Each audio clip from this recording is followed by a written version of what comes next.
ఆదాము హవ్వను మోసము చేశాడు. ఆదాము హవ్వను మోసము చేసి ఆ శోధనకు గురి చేసి వారి చేత పాపము చేయించి వారి దగ్గర ఉంటున్నటువంటి అధికారమును, వారి దగ్గర ఉంటున్నటువంటి మహిమను వాడు ఏం చేశాడంటే దొంగిలించాడు. ఎప్పుడైతే మహిమ దొంగిలించబడిందో వారి మీద ఉంటున్న మహిమ వస్త్రములు తీసివేయబడ్డాయి.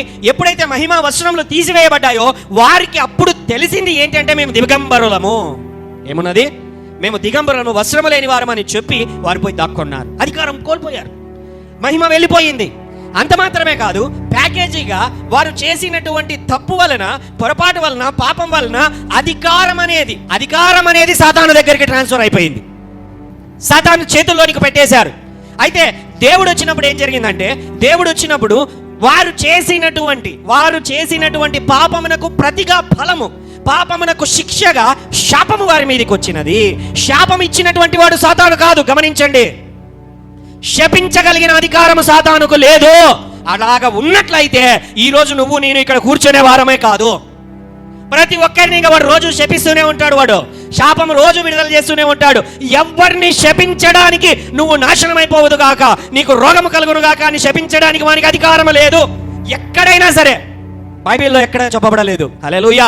ఇంతవరకు ఎవరైనా శపించారంటే అది దేవుడు మాత్రమే శపించాడు. ఆదాము హవ్వల దగ్గరకు వచ్చి శపించిండేది ఎవరండి? పామును శపించిండేది ఎవరు? నువ్వు మన్ను తిందువుగాక అన్నది ఎవరు? దేవుడే. హల్లెలూయా.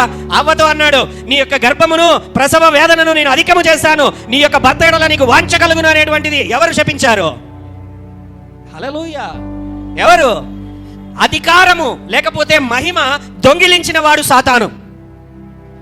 వారు చేసినటువంటి పాపమునకు ప్రతిగా శిక్షించినటువంటి వాడు, శాపముతో శిక్షించినటువంటి వాడు దేవుడే. హల్లెలూయా. అండర్స్టాండ్, జాగ్రత్తగా వినాలి. అందుకనే ఈ సిరీస్ని 2-3 సార్లు మీరు వినండి, మీకు అర్థము కావాలని నేను అనేక విషయాలు పంచుకుంటూ వస్తున్నాను. హల్లెలూయా. ఎప్పుడైతే అధికారం వెళ్ళిపోయిందో వారి మీదకి శాపం వచ్చింది. ఆమేన్.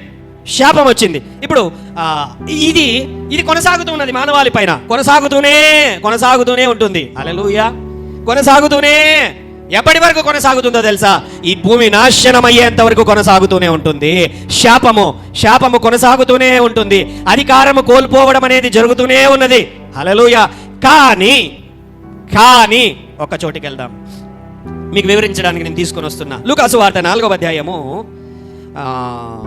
4వ వచనంలో ఏంటి ఈ సందర్భం ఏంటంటే, యేసయ్య సాతాను చేత శోధింపబడుతూ ఉంటాడు. సాతాను చేత ఆయన శోధింపబడుతున్న సమయంలో అందుకు యేసు 4వ వచనంలో, అందుకు యేసు మనుష్యుడు రొట్టె వలన మాత్రమే జీవింపడు అని వ్రాయబడి ఉన్నదని వానికి ప్రత్యుత్తరం ఇచ్చాను.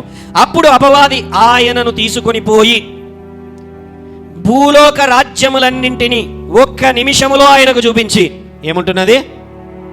భూలోక రాజ్యములన్నింటినీ ఒక్క నిమిషములో ఆయనకు చూపించి, ఈ అధికారమంతయు ఈ రాజ్యముల మహిమ నీకిత్తును. ఏమంటున్నాడు? చెప్పాలండి గట్టిగా, ఏమంటున్నాడు? హల్లెలూయా. సాతాను ఆదాము దగ్గర ఏం దొంగిలించాడు? ఆదాము హవ్వల దగ్గర ఏం దొంగిలించాడు వాడు? వాళ్లకు దేవుడిచ్చిన అధికారం, భూమి మీద అధికారం, పక్షుల మీద అధికారం, జంతువుల మీద అధికారం, సముద్రము మీద అధికారం, చేపల మీద అధికారం. ఏం చేశాడు? సాతాను దొంగిలించాడు. దొంగిలించి ఏం చేస్తున్నాడంటే పెట్టుకున్నాడు వాని దగ్గర. అలాగే వారికి ఇవ్వబడినటువంటి మహిమ దొంగిలింపబడింది. హల్లెలూయా.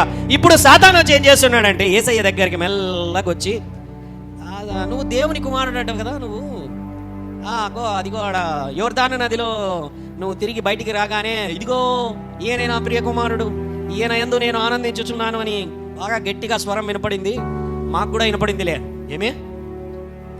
ఆకాశం నుంచే కదా స్వరం వినపడింది. మరి ఆకాశ మండలంలో వినపడదా? వినపడుతుందా? వినపడదా? దయ్యపు దూతలన్నీ ఆ పక్క ఉంటాయా? ఉండవా?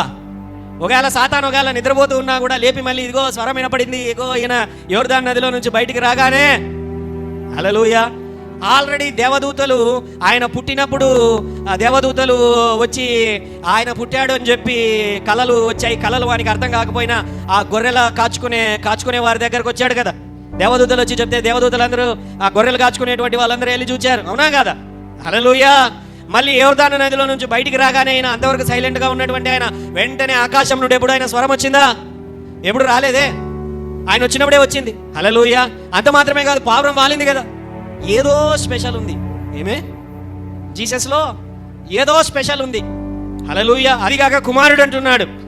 మానవులు మొదట గుర్తించలేదు కానీ అండి, హల్లెలూయా, మానవులు ఎవ్వరు కూడా ఆయన యొక్క మహిమను, ఆయన దేవుని కుమారుడు అని ఎవరు గుర్తించలేదు. కానీ వెంటనే సాతాను గుర్తించేసింది. అమ్మో, టైం వచ్చేసిందిరా. హల్లెలూయా. అందుకే ఆ గదిరేనీయుల దేశములో దయ్యము పట్టిన సేన అనేవాడు వచ్చి ఆయన ఎదుట సాగిలపడి, సర్వోన్నతుడైన దేవుని కుమారుడా ఏమంటున్నాడు? దయ్యం గుర్తించింది, దేవుని యొక్క కుమారుడు వచ్చాడు, డేంజర్లో మేము ఉన్నాము అనేటువంటి విషయాన్ని సాతాను, ఆకాశ మండలములో దురాత్మల సమూహము అందరూ గుర్తించారు.